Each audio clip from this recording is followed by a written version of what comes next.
Item number 5, legislative business. जी जनाब खुर्शीद अहमद शाह साहब। Finance minister, एक क्लियरिफिकेशन की ज़रूरत थी, क्योंकि आज जब अखबारें पढ़ी तो उसमें ज़रा एक डाउट पैदा हो गया उस पूछने के लिए कि 2 पेंशन पे बिल्कुल बैन डाला गया। ये अच्छा इक़दाम है कि 2 पेंशन नहीं होनी चाहिए और एक होनी चाहिए, मगर जो अखबारों में दिखाया गया है वो ये दिखाया गया है कि पेंशन तो एक है, मगर वो बंदा अगर कॉन्ट्रैक्ट पे जाके कहीं काम करता है, उनको तनख्वाह मिलती है, तो वो नहीं ले सकता। वो जब वो काम करता है, अगर ये बात सही है, जब वो अपने काम करता है तो तनख्वाह उस काम की लेता है। तो ये ज़रा क्लियर हो जाए तो बड़ी मेहरबानी होगी। Thank you ji. Minister for finance and revenue. जी बहुत शुक्रिया जनाब स्पीकर। मैं दोबारा अर्ज़ करता हूँ जी कि ये पेंशन जो सरकार से वसूल करते हैं लोग, उसके लिए है, और ये सरकारी अफसरान का लफ्ज़ इस्तेमाल मैंने किया था, जिसका मतलब है ये ग्रेड 17 से 22 वालों के अप्लाई होगा। नंबर 1, 17 ग्रेड से नीचे वो काफ़ी लोग 15-20 साल की सर्विस के बाद फिर और मुलाजमत कर लेते हैं, अपने महकमे को छोड़ देते हैं। उस पर ये लागू नहीं हो रहा, क्योंकि हमें शुरू करना है टॉप से। और अगर कोई कॉन्ट्रैक्ट में जॉब कर रहे हैं तो सरकार की अगर पेंशन है तो फिर 2 पेंशन में से जो बड़ी पेंशन है उनको चूज़ करना होगा। हो सकता है कॉन्ट्रैक्ट की जॉब में कम पैसे मिल रहे हों और कम पेंशन हो, तो वो उनकी सवाबदीद होगी कि जो बड़ी पेंशन है, ये बड़ा पुराना मसला चल रहा है और इसको ठीक बहुत मुद्दत पहले हो जाना चाहिए था कि एक असूली बात है कि जी आप एक पेंशन के हकदार ज़रूर होते हैं, और जो आपकी हाईएस्ट जो है वो मिलनी चाहिए। यहाँ लोग आर्मी चीफ भी रहे उसकी पेंशन ले रहे हैं, चीफ एग्जेक्टिव मुल्क के रहे उसकी भी पेंशन लेते रहे, फिर सदर पाकिस्तान बन गए उसकी भी पेंशन लेते रहे। ये इस गरीब मुल्क के ऊपर ये एक बहुत बड़ा बोझ था, और ये हमें टॉप से अपने आप को ये साबित करना है कि वी मीन बिजनेस। तो मैं एक तो ये है। दूसरा, अगर कोई खुदा न खास्ता जो पेंशनर है फौत हो जाते थे, उसकी बेवा को तो ज़ाहिर मिलनी चाहिए। अब जो बेवा खुदा न खास्ता वो भी फौत हो गई, ये दोनों पे अप्लाई करते हो सकता है कि जो सरकारी मुलाजम लेडी और उसका स्पाउस हो, तो आगे जो उनके डिपेंडेंट्स हैं उस पर कोई कतगन ही नहीं है, वो सारी उम्र पेंशन चलती रहती है। That is unfair. उसके लिए भी 10 साल का किए, 10 साल मिलेगी, उसके बाद तो ख़त्म हो जाएगी, क्योंकि अब वो पेरेंट्स तो हर के जाते हैं। तो ये ऐसे रिफॉर्म्स हैं, क्योंकि हमारा आप देखें करीबन 800 अरब पे हमारा पेंशन का बिल चला गया इस बजट में। जनाब स्पीकर, 800 अरब बहुत बड़ी खतीर रकम है। आज चंद साल पहले ये इससे आधा होता था। तो मैं समझता हूँ कि इसके लिए हमने रिफॉर्म की भी कोशिश कर रहे हैं, तो कॉन्ट्रीब्यूटरी पेंशन का भी हमने फंड भी छोटा क्रिएट किया। इसके तरफ जाना पड़ेगा हमें।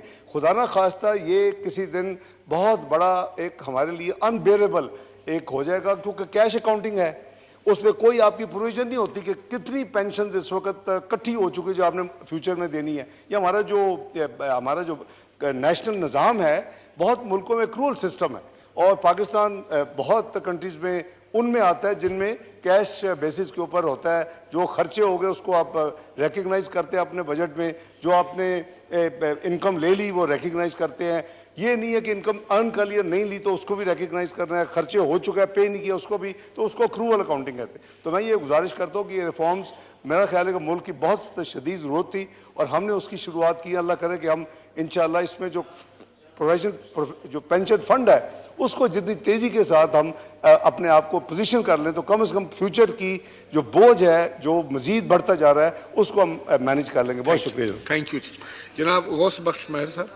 कि पहले ही हमें एग्रीकल्चर सेक्टर हमारा हिट हुआ है, सारी दुनिया में एग्रीकल्चर को सब्सिडी मिलती है।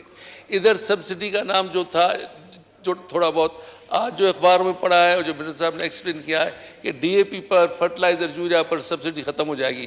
पहले ये काश्तकार मरे पड़े, फिर इस पर जो सब्सिडी भी ये ख़त्म हो जाएगी, सारी दुनिया दे रही है, तो हमारा क्या हाल होगा।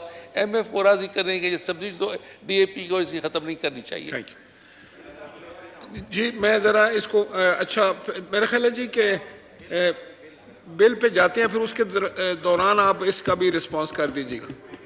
जी जनाब minister for finance and revenue. Speaker साहब, मैं अर्ज़ करूं कि हमारा एक तो है कि डीएपी पाकिस्तान में प्रोड्यूस होता है और मैंने ऑनरेबल मेंबर को एक्सप्लेन भी कर दिया है इनफॉर्मली मीटिंग से पहले। ये 98-99 में ये फैक्ट्री मुझे याद है, मैं उसमें कॉमर्स मिनिस्टर था, इंडस्ट्री मेरे पास थी, वो उस वक्त हमने ये अप्रूव की थी और ये प्रोडक्शन हो रही है। वो जो इम्पोर्टेड है उसके ऊपर नहीं था और जो लोकल उनकी कॉस्ट ऑफ मैन्युफैक्चरिंग वो ज़्यादा थी। वो यानी उनकी स्ट्रॉन्ग रिप्रेजेंटेशन थी एविडेंस के साथ कि इस तरह तो हम बंद हो जाएंगे। एक इस मुल्क में फैक्ट्री लगी हुई है, हम प्रोवाइड कर सकते हैं एग्रीकल्चर को, और अगर जो इंपोर्ट होती है तो जो इंपोर्ट का जो उसको डिस्करेज करने के लिए भी। और दूसरा, मैं विल बी वेरी फ्रैंक कि ये जितनी सब्सिडीज और एग्जम्पशंस में अगर कोई विड्रॉल हुई है जो कि 215 बिलियन में शामिल है, उसका इम्पैक्ट वो हमारे जो मैंने कल बताया कि हमारा जो रिव्यू 9th रिव्यू है और जिसके पिछले 4 दिन से हम लगे हुए थे, वो एक किस्म की शायद हम ये ना करते। और मैंने क्या कि वो जो पाकिस्तानी कंपनी है वो कहती है कि हम $200 मिलियन की मजीद इन्वेस्टमेंट करने के लिए तैयार है, प्रोवाइडेड हमारे उनके जॉर्डन के साथ, आपको पता है वो उनका जॉइंट वेंचर था। और अल्हम्दुलिल्लाह वो जो पाकिस्तान में मैन्युफैक्चर होती है, अगर सारी हमारी अपनी डोमेस्टिक पूरी हो जाए जो रिक्वायरमेंट है, तो हमें फिर इंपोर्ट करने का क्या फ़ायदा, हमारी फॉरेन एक्सचेंज बचेगी। तो इंशाल्लाह मैंने इनको कहा जी, श्योर किया कि आप इसको फिक्र ना करें जी। थैंक यू जनाब सैयद खुर्शीद अहमद शाह साहब। सर, बात यह है, मुझे बहुत एहतराम है, इज़्ज़त है, हमारे दोस्त हैं। एक फैक्ट्री को चलाने के लिए पाकिस्तान की जो रीढ़ की हड्डी है उसको क्रैश करना कहाँ की अक्लमंदी है। अब ये समझ में नहीं आएगा हमें, न किसी पाकिस्तान के फार्मर को, जिस मुल्क की 50-60% इकोनॉमी एग्रीकल्चर पे हो, एक फैक्ट्री को चलाने के लिए बंद कर दें वो फैक्ट्री। अगर उनको नहीं पड़ता है, बारे में नहीं आता है, अफोर्ड नहीं कर सकते तो बंद कर दें। मगर आप अपने एग्रीकल्चर को, जिससे आपकी इकोनॉमी चलती है, जिससे आपका मुल्क चलता है, जिसकी मरी हुई मैशियत को भी ये एग्रीकल्चर सपोर्ट कर रही है, आप उसको ख़त्म कर रहे हैं एक फैक्ट्री को चलाने के लिए। ये कहाँ की अक्लमंदी है? ये अक्लमंदी नहीं है, ये तबाही है। और दुनिया चाहती है कि पाकिस्तान जो एग्रीकल्चर कंट्री है ये तबाह हो जाए और टोटली भीख मंगे हो जाए। ये ना करें, ये जुल्म ना करें।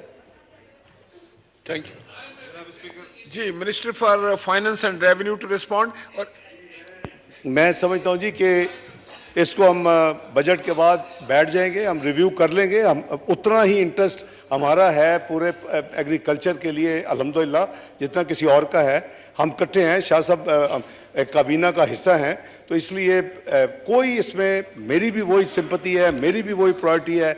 मैं समझता हूँ कि ड्राइवर्स ऑफ ग्रोथ है, कभी अपनी मुल्क की ओवरऑल मजबूरी के तहत अगर कोई चंद इकदाम लेने पड़े हैं तो शाह साहब आपको भी पता है और मुझे भी पता है कि वो टेम्परेरी है और उसको हमें मैनेज करना है। हमने अपनी, तो इसलिए for the better and wider interest थोड़ा सा हम बैठ जाएंगे, बजट के बाद शायद हम इसका हल निकाल लेंगे। थैंक यू पे आ जाएंगे, मेहरबानी।